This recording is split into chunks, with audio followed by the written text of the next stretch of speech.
Aku hanya memikirkan satu peraturan penting. Kenapa kau lakukan hari ini kalau kau bisa melakukannya besok? Hahaha. Few moments later.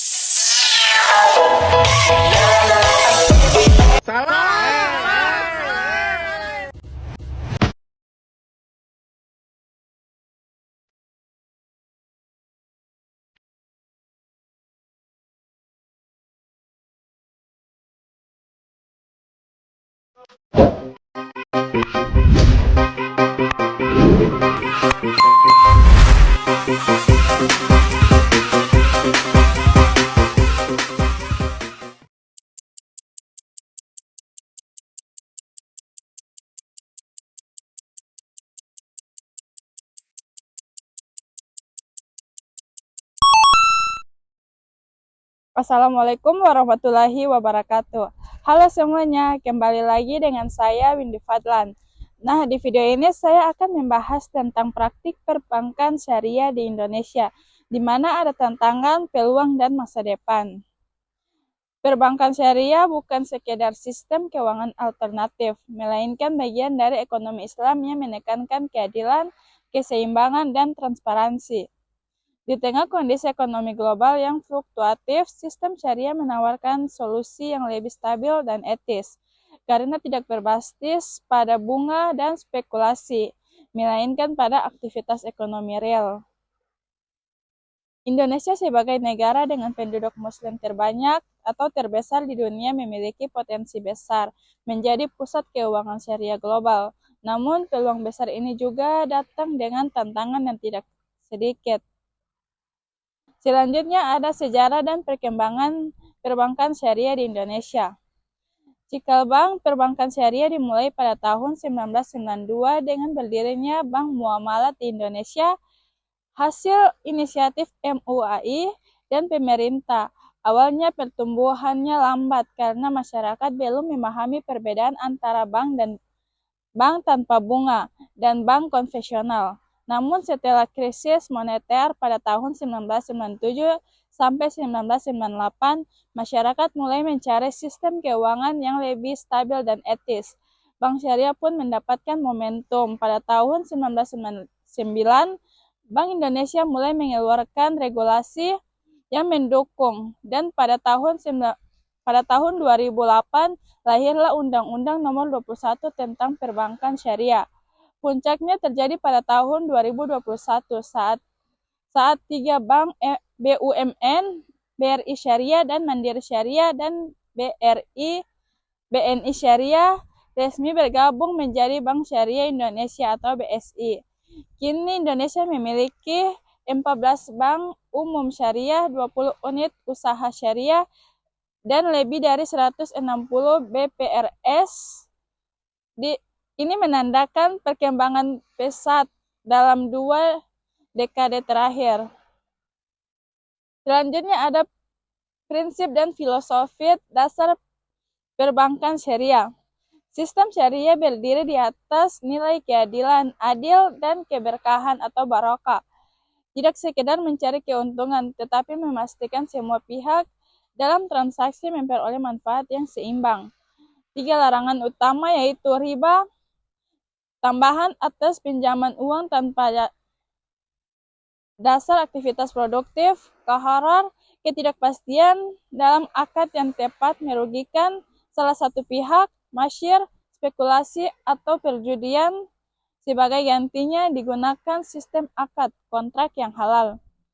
Murabaha, jual beli dengan margin. Mudarabaha, kerjasama bagi hasil antara pemilik modal dan pengelola.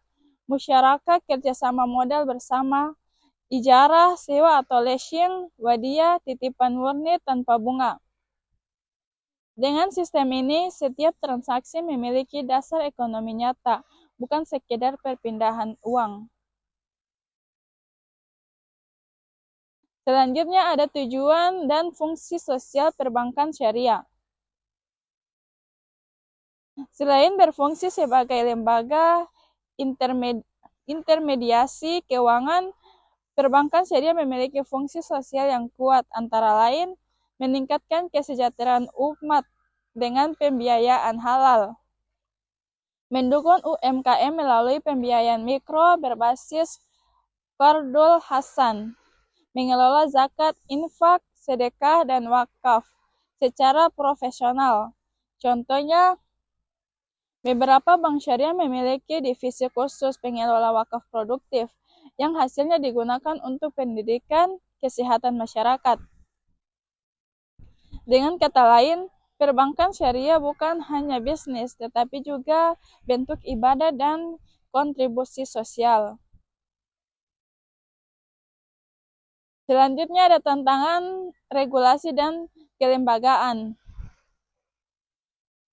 Tantangan besar masih muncul dari sisi regulasi dan struktur kelembagaan. Walaupun sudah ada undang-undang dan pengawasan dari OJK, banyak aturan turunan masih mengacu pada sistem konvensional. Misalnya, instrumen likuiditas syariah masih terbatas di bidang dengan obligasi konvensional dibandingkan dengan obligasi konvensional. Selain itu, koordinasi antara lembaga seperti OJK, BI,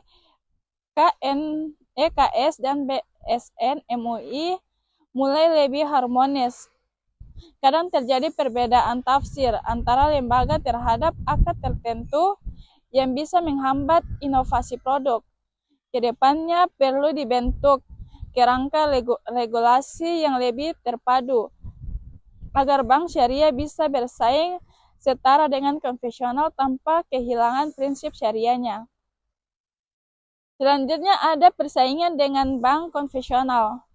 Bank syariah masih menghadapi dominasi bank konvensional yang menguasai lebih dari 90% pangsa pasar perbankan nasional. Alasan utamanya kurangnya memahami masyarakat tentang produk syariah, persepsi bahwa bank syariah hanya untuk Islam, hanya untuk umat Islam. Layanan digital dengan promosi masih kalah agresif, padahal prinsip syariah bersifat universal. Siapapun bisa menjadi nasabah. Untuk mengatasinya, bank syariah perlu memperkuat branding, mengedepankan layanan digital cepat dan efisien, serta memperluas produk investasi halal untuk semua kalangan. Selanjutnya ada peluang besar dan dukungan pemerintah. Potensi pasar syariah di Indonesia sangat besar. Populasi Muslim lebih dari 240 juta jiwa. Peningkatan kesadaran halal di sektor makanan, pariwisata, dan fashion. Dukungan pemerintah mulai master plan ekonomi syariah Indonesia pada tahun 2019 sampai 2024. BSI sebagai bank syariah terbesar kini memiliki aset lebih dari 350 triliun, membuktikan bahwa pasar ini nyata dan tumbuh pesat. Selain itu, tren ekonomi dan keuangan berkelanjutan sejalan dengan prinsip syariah yang menolak eksploitasi berlebihan terhadap alam. Selanjutnya ada inovasi fintech dan digitalis. Di era digital membuka peluang baru. Kini muncul banyak startup fintech syariah seperti Alami berbasis akad mudharabah, amanah pembiayaan UMKM syariah etis. Selain itu, bank besar seperti BSI dan Bank Muamalat sudah meluncur layanan BSI Mobile Krisis Syariah dan pembiayaan online halal. Teknologi membuat bank syariah bisa menjangkau daerah terpencil, mengurangi biaya operasional, dan menarik generasi muda yang melekat digital. Namun, inovasi juga harus disertai fatwa dan regulasi adaptif agar tidak keluar dari prinsip syariah.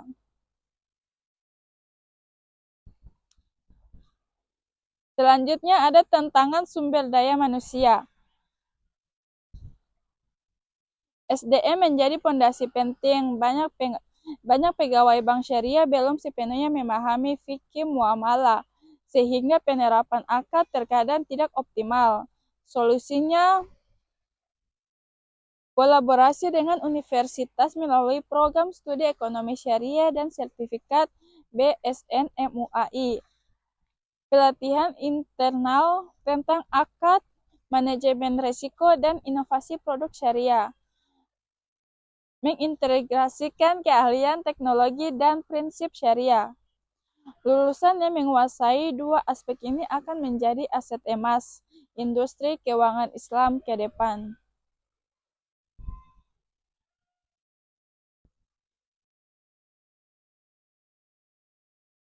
Selanjutnya ada dampak ekonomi dan sosial. Perbankan syariah berkontribusi nyata terhadap ekonomi sosial atau nasional, terutama 1. Pembiayaan UMKM halal, 2. Pemberdayaan ekonomi pesantren, dan 3. Investasi sosial melalui zakat dan wakaf produktif. Data OJK menunjukkan bahwa penyaluran pembiayaan syariah telah meningkat lebih dari 10% per tahun, bahkan saat pandemi. Artinya jika sistem ini tidak hanya stabil, tetapi juga lebih tangguh terhadap krisis.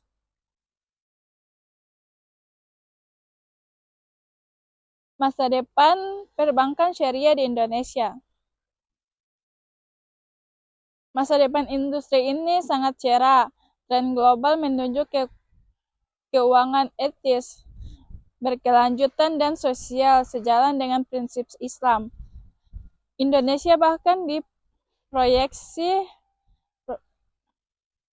bisa menjadi top 3 global Islamic fintech bersama dengan Arab Saudi dan Malaysia. Kuncinya adalah 1. Konsisten regulasi, 2. Transformasi digital, 3. Inovasi produk halal, dan 4. Penguatan literasi masyarakat.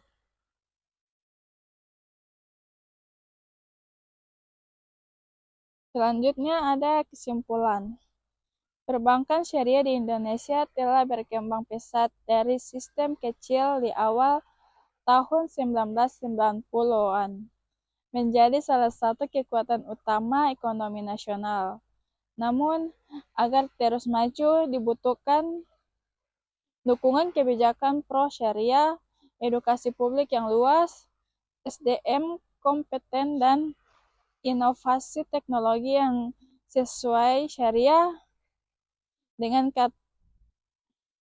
Dengan kolaborasi antara pemerintah, industri, dan masyarakat, Indonesia berpotensi menjadi pusat keuangan syariah dunia berdaya saing, beretika, dan membawa kemaslahatan bagi semua umat manusia. Terima kasih telah menonton video ini.